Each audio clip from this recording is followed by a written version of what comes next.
Hello বন্ধুরা, তোমরা সবাই কেমন আছো? আমি খুব ভালো আছি। আজকে আমি তোমাদের সাথে একটা মেয়ের জীবনের কিছু সত্যিকারের বাস্তবতা নিয়ে কথা বলবো। একটা মেয়ে জীবনে কতটা কষ্ট করে, একটা মেয়ের জীবনে কতটা অসহায় হয়ে গেছে। মেয়েদের জীবনে সবসময় ব্যস্ততাটাই হলো মেয়ের জন্য। জন্মের পর মেয়েরা বাবা মায়ের জন্য বাঁচে, বিয়ের পর স্বামীর জন্য, এবং সন্তান আর সন্তানের জন্য। নিজের জন্য খাবার কোনো সময় নেবে থাকে, যেটা থাকে সেটা শুধু সবাইকে নিয়ে বেঁচে থাকা। একটা মেয়ে জীবনে তার নিজের ইচ্ছে মতন কিচ্ছু করতে পারে না। পারে না তাদের ছোট ছোট ইচ্ছেগুলো পূরণ করতে, পারে না ভালোবাসার মানুষের হাত ধরে সুখে থাকতে। ভাবুন তো মেয়েরা কতটা অসহায়।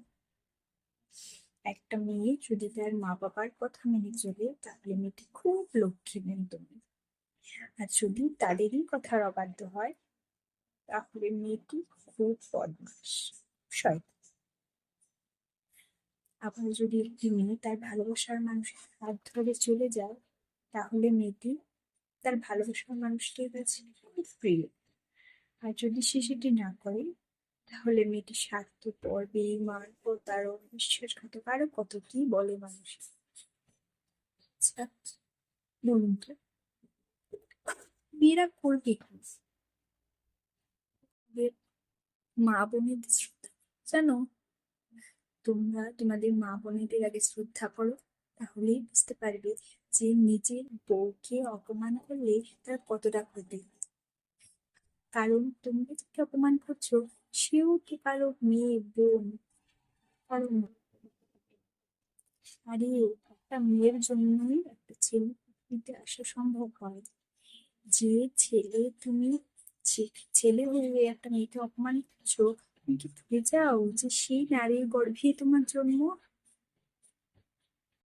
সব মেয়েরা স্বামীর পকেট ভর্তি টাকা চায় না, চাই একটু ভালোবাসা, একটু কেয়ার, একটু যত্ন। সব মেয়েদের কাছে টাকাটা বড় কথা হয় না। তাই একটু মেয়েদেরকে বুঝতে শেখো। যে ছেলেরা আজকাল মেয়েদেরকে নিয়ে বাজে কমেন্ট করো, বাজে বাজে মিমিক্রি করো, তোমরা এসব করা বন্ধ করো।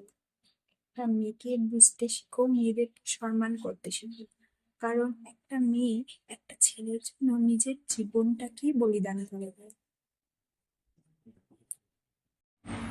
আমি যদি এই গল্পে কিছু খারাপ কথা বলে থাকি তাহলে অবশ্যই তোমরা আমাকে ক্ষমা করে দিও। ওকে, বাই।